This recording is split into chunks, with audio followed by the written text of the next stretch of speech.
Sena sena, share oli bola. What is it? I don't know.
السلام عليكم ورحمة الله تعالى وبركاته. طلي كبجمتوتا دعوتوتا فولا فيسبوك كيا هندمتي كيسن بكم مجرتني تنجيني كيا جاربه لقى جيسنا دا كبجتشا درسا عيد مبارك مسلمتون الدنيا هندمتي كيسن رمضان ويا صدوما بودا سوما باتني زكاة قراءة كان باتني دعايتي سربي رجالتو مقبول هاتاتو كسومتني كبيرة تورتنيس ربي سنرا حجالته إيدس بقى جتني رمضان خيري كربي نتنرا قبلي وان هندا ما سته هندا چوبود لين نوري سواته وجچا ويارا وان باي اللي عصو فنتو دقيقة مراسة واي حيدر ربي برسوما دولي تبانا كنا سوشيال ميديا حرب فاجر هدو ومتانا مدقوسود مالك تأون كم كان جمس جيروس كان جمنا جيروس أرمون ولكن دولو مالك برباجي سنو كارنتاني مكاون تريسون وقالوا بتشوف أبويا زمان هرقان دبينو تكان حربهم كان متى تونا دكتور وان يفكان وان نكيري عليه لذا شرط تجيرا مكات تريسو هم أرجن هولولم وانت كنا توهم كابو بليس كارن ده كنا كادان نفج أسيه نقول كودي ambaga de ngodi wana kana rabachu kam haidar abdi bilisumma maqay isa male kesi sabe ko hindande akka qero tokkotti ganamas matan seera fuula feesbuuka kiyyaa irratti jecha namni itti dhiyaatee keessa isaan irra hin beeka jedhu hin jiru ani yoo haadhaaf abbaa isaa taate malee Haydar Abdii bilisummaa jechaan waan sooshaal miidiyaa irratti maqaa xureessina jedhanii hamilee isa cabsan osoo hin taane kan sila har'atti hamileen isaan malu qabu hamileen isaan malu Haydar Abdii bilisummaa jechaan cal'istanii afaan keessan hin banina miidiyaa irra gadi baatanii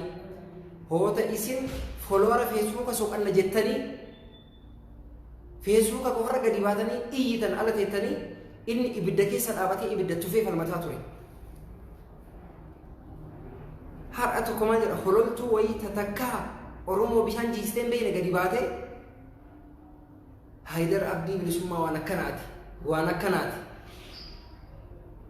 Saalfadhaa keessattuu warri ala teettanii hololan taane ooftan warri alallee taa'ee warra biyya keessa jiru ol dalage hin jira kan yaada nama deeggaru kan nama gorsu kan horii nama bira dhaabbatu jechaadha. Garuu afaan kamiin biyya alaa biyya Oromaa teettanii nama waggoota 4-5 darbe kana taankii dura dhaabbatee afamuuzii dura dhaabbatee qoomatumati Oromummaaf falmataa ture kana gadi baatanii feesbuukaan holola irratti bantan. Isinitti himu ani Haydar jechuun nama qoosaa miti akka feesbuuk irratti argitan sanii miti gocha isaatiif jechoonni inni gadi ba'ee feesbuuk irraa haasa'u sanu waliin gitu dhugaa isinitti himu jecha gochi isaa jechoota inni feesbuuk irraa haasa'u san caala waan hin beene gadi baatanii hin alba'ina holola hin taane akka Haydar qofaatti miti nu qeerroo hamilee dha'uudha gaachana sabaa isinitti himu Haydar Abdii bilisummaa jecha waggoota 4-5 darbe kana haga Oromoo qabsoo hadhaa gaggeessaa haga akkanatti qeerroo 4,000 haga 5-6 tilmaamamu kana warreen jennee afaan guuttannee haasawne guyyaan hin geenneef lubbuun jiraatee gadi ba'ee laayivii isinitti haasaa malee carraan jiraachuu isaa hin turre. Piliis dhaabaa holola akkanaa walirratti banuu Haydar Abdii bilisummaa karantaana dubbii jalaa hidhaa jirtan. Har'atti seera isin gaafachuu dhabuun hin mala namni isin argee isin qeequu isin reebu dhabamuun hin mala biyya Oromaa teettaniif seenaa jalaa garuu hin baatan. Piliis waan akkanaa kana dhaabbadhaa of laalaa. Har'a silaa Haydar Abdii bilisummaatiin kan malu ulfinna malee salphinnaa miti. Galanni mooyee galgalli darbaa jedhan san godhaa jirtan. Haydar Abdii bilisummaa har'aa miti waggaa 20 har'aa nama kaayyoo qabu waan ta'eef dubartii qacalee fedhe filee ta waggaa 14-13 haga 10 fuudhuu danda'a. Gurbaa waan garaa keessaa qabu waan jiru haasa'e mucaa xiqqeenna isaa laaltan waan inni haasa'e hunda afaan kaayanii nama hiree ofiituuf hin murteeffachuu hin dandeenye gorsee gadi nu baasa arraba qaree kan jettan namni dhugaa qabu daa'imaa kun nama guddaa wanni jedhamu hin jiru. Namni barreeffatee gadi hin baane namni rakkoon keessa isaatittuu barreessite waan dubbatu tokko waan itti qophaa'ee dhufe fakkaata garuu sanii miti dubbiin. An Haydariin warra qeequllee deebee jara qeequufi miti kan isa jejullee duuka isa jejuufi miti haqa jirtu garuu lafa kaaya kaa hin beeka Haydariin. Gariin ilmaa fi haadha addaan fageessee haadhaa fi yaartii addaan fageessee waan akka inni waan biriitiif itti siqee cubbuudha kuni. Rabbi isin gaafata waggoota 4-5 falmanni jennu kana keessatti aarsaan Haydar Abdii bilisummaa kafale wallaahi qeerroon kamuun kafalle seenaan isin gaafata dhiiroo seenaallee eeggadhaa isin wanti har'a kalee ebalnu gabroomsi jedhaa baaneef suni seenaa waan ta'eef osoo seenaan hin jiraanne ta'e wanti akkas jedhamu jiru calqifni har'arraa qofa Itoophiyaa takkitti wajjin ijaara. Garuu piliis waan akkanarraa dhaabbadhaa. Haydar Abdii bilisummaa nama kaayyoo qabu waan ta'eef nama bultii namaa seenee addaan diiga osoo hin taane nama bultii namaa ijaaru nama sammuu namaa ijaaru hoo beeki. Nama ani arsii dhaladhe jedhee arsii qabsaa'uu miti Haydar Abdii bilisummaa. Nama amantiin kiyya muslima jedhee kiristaana irraa goruu miti Haydar Abdii bilisummaa. Dantaa Oromoof Oromiyaa irratti gadi taa'e eenyuma wajjinuu hin mari'atu. Lubbuuf itti wareega malee Haydariin nan beeka waan ta'eef akkanatti haasa'a. Osoo na tuqxanii gadi baay'ee isin arrabsu. Haydar irraa gora. Waa'ee Haydar kan beene gadi baatee ciiftee sirrirra laayivii isheen isa qeequuf yookaan poost goota kan sadarkaan keetii poostii hin geenye marti maaliif ta'uu danda'e kun ta'uu hin qabu galata qeerroo garallee wallaalina rabbii keessanii jedhaati Haydar abdii bilisummaa keessa waa yaadadhu isinitti hima miidiyaa ummata hedduu qabna karaa biduu kene akka OMN OBS ONN hedduu hin qabna garuu ka osoo humna hin qabne akka waan miidiyaa addunyaatti rakkoo ummata keessa fiigee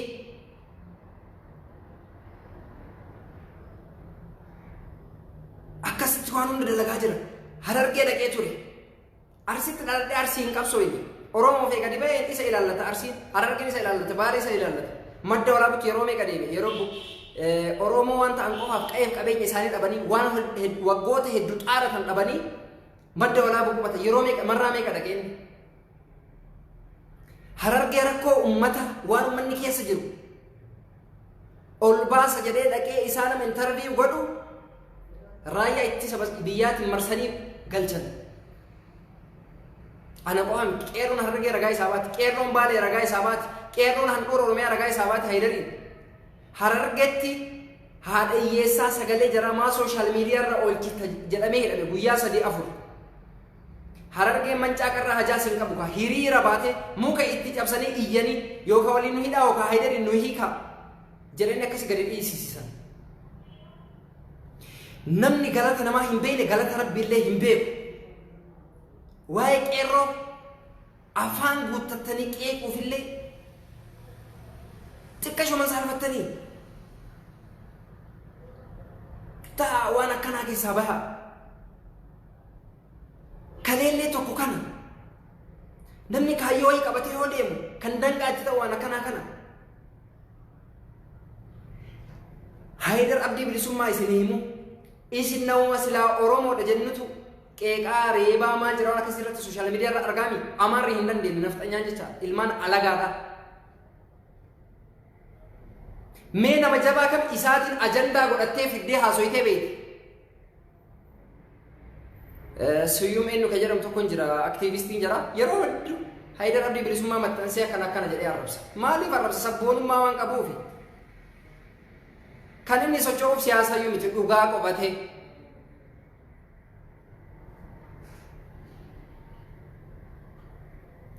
dhiisaa waan hin beekne miidhaginaa dhiisaa ofirraa ammas waa yaadadhu keessa muraasa isin himuu danda'a waan isaa gaafa abaa'oon addi bilisummaa Oromoo jiila Daawud Ibsaatiin dursamu Finfinnee kana keessatti namni akkasitti qeerroo san qindeessee sochoosaa ture tokko isa osoo dhakaan akka bokkuutti nutti roobu nu waan rooba waan rabbitti ragadhiisu malee hin beeknu kolfee karaanii waas naannoo Finfinnee ganda sana warqee hin beekan dhakaan nutti rooba namni lubbuu ofii baraaruuf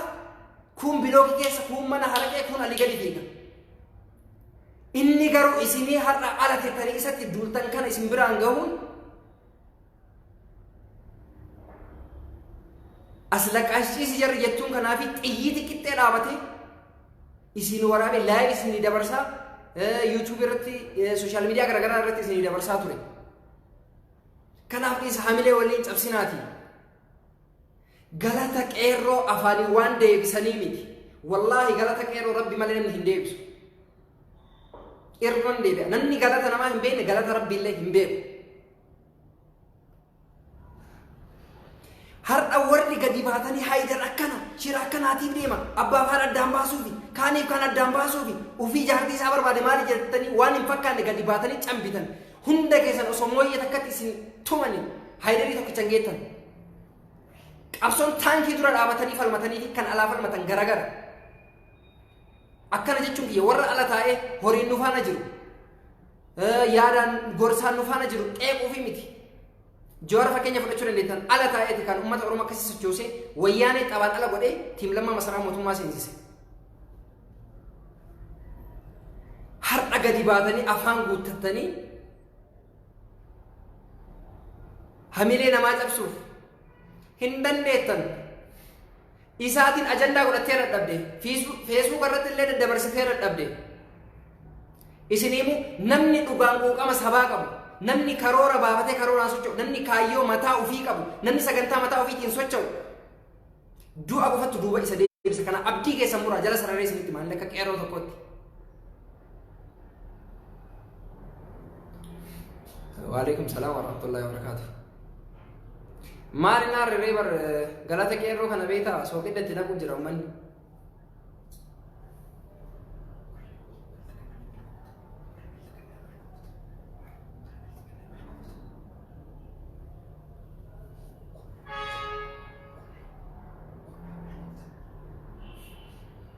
Waan na dhibu keessaa ammoo tokko ka garaana nyaatu warri har'a gadi baatanii Johaar irratti duultan ummata kuulloo warra akka fardaatti gadi ba'ee abii qileen naqee jannatan naqee azaaban naqee fiddarka asfalin naqee duuka akka farda gaarii karaa isaa qabatee karaa gabrummaa deemaa jiru kanallee gammachiisan ulfaadha. Kabaruu qabdan garuu ka abdii muruu qabdan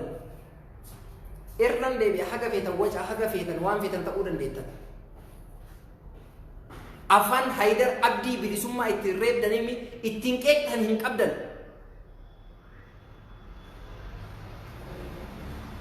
akkana jechuun Haydar abdii bilisummaa hin dogongoru jechuu miti nama isaayyuu namummaa isaatu namummaa guuttatu isaayyuu kan ittiin beekuu dandeettu yoo dogongore namni yoo dogongorin beekaa ta'uu hin danda'u yoo dogongore garuu gadi bahanii akka nama abiyyiin fonqolchaa jiru akka nama wayyaan irratti fincila abbaa isaa yeessi fakkaate haga har'a gadi baatee Haydar irra duultu kana warra sigane warra lafee goototaa caccabdee qabsoo hadhaa kanaan nu ga'ee galee masaraa taa'ee mataa nutti dhiiteessu kana osoo qeeqxis irraa bareeda. As deebitee garuu warra wayyaanee mishigii galchuuf shoora guddaa taphatu qeeqxu. The big shame wallahi. Ta'uun qabu kuni dhiiroo. Wanti martu wal mariin bareeda. Haydar yoo dogongorellee dogongorte akkana tasgabbaa'ee dhaabbadhu. Sirrii hin jirtu. Ani isinitti hima dhugaa tokko. Haydar isinii miti daa'imni feete dhuftee osoo gorsiteeni nama haasaa jara addaan kutuu miti anatu caala beekaadha nama hin jenne yeroo hedduu dhugaa dubbachuudhaaf uf xiqqeesse Haydar ufii uf xiqqeesse nama silaa gadi ba'ee laayiviin isitti haasa'uu qabuu miti kana hunda ufii ufiin ga'e nama osoo xiyyiitiin duuka fiigan laayivii waraabaa isin hin ga'u har'a gadi deebitanii Kadiir Martuu akkana godhe ilma isaa akkana godhe wal jibbisiise jettan garaagarummaa ilmaatii fi Kadiir Martuu beeytaa icciitiin beeytu jira sababa folowar argachuu sababa qabsaa'otitti yoo muka cabsite bakka qabsaa'an si ga'uun jiru onnataadhaati san namni si ajajuuf harka si haa dha'uuf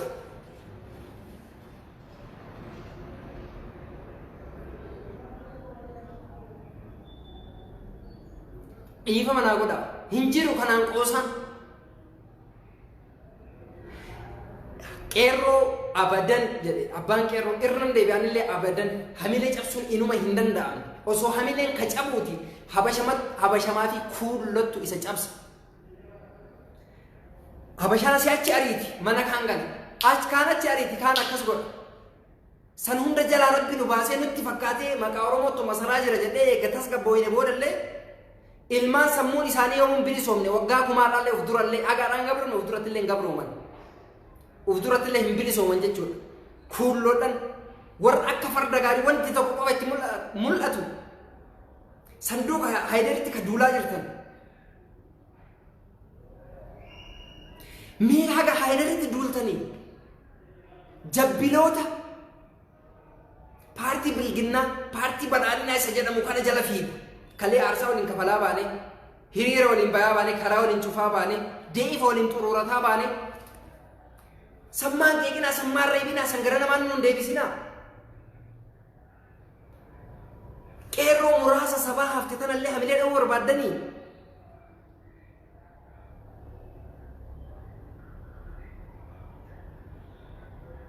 ta'uu hin qabu kun waan nurraa eegamu miti waan nun malu miti warri akka farda gaarii abiin jala gulufu kana osoo gaafattanii waan isin miidhu waan isin ta'uu beektan isottanii kan hin beeknetu abiyyi waliin fuuldurri kennee fayyada garuu fuuldurri jaraa dukkan ani abii gadi baatanii otoo duultan jabbinoota badhaadhinaa kuulloo yookaan habashaa nafxanyaa natti fakkaatan garuu kan irratti horolamaa jiru afaan oromootiin afaanuma inni kalee ittiin dhiitamee ittiin har'a geenne ittiin har'allee afaan hojiin waa ta'uuf itti dhamaa jirru kana I'm sorry.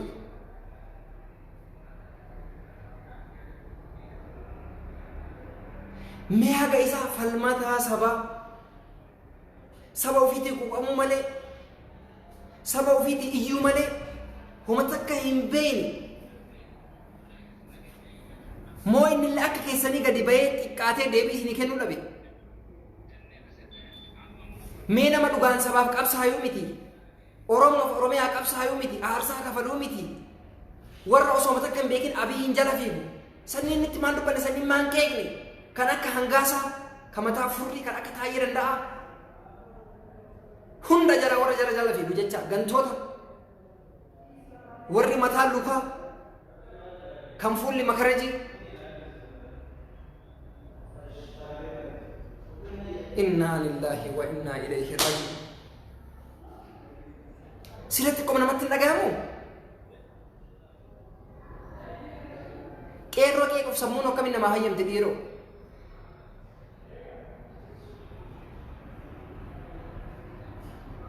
ta'amuun qabu kun qeerroon tasuma karaa hin taane dhoo jiraate qeequun dura garuu golfachuudha waan ofii nama guyyaa takka dogongora jettanii iyyitanii miti reeffa ofiitu yeroo torba garagalcha jedha sabni bal'aa yoo ammaa kanaaf ta'uun qabu wanni akkanaa taa dhaabbadhaan uf ilaalaa iddaa warra abiyyiin jala fiigu san gorsaati akka reeffaallee torba garagalchaati garana deebisaa ka akkasiisanii ka qeeqamuun malu har'atti abiyyi maal Oromoo dalagee jala fiigamu dhuguma rabbii Oromoo dalage moo Oromoo irratti dalage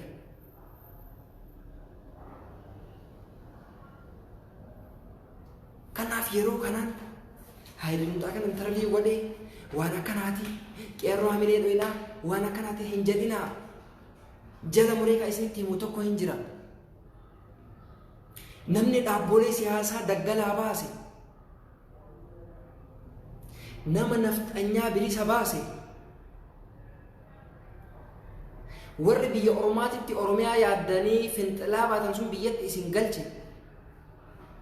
mootummaa haga funyaanii hidhatee mootummoonni addunyaatu hin dandeettu jedhanii hafuursan san namni lafaan ga'e qeerrota kana ta'uu hubachuu qabdan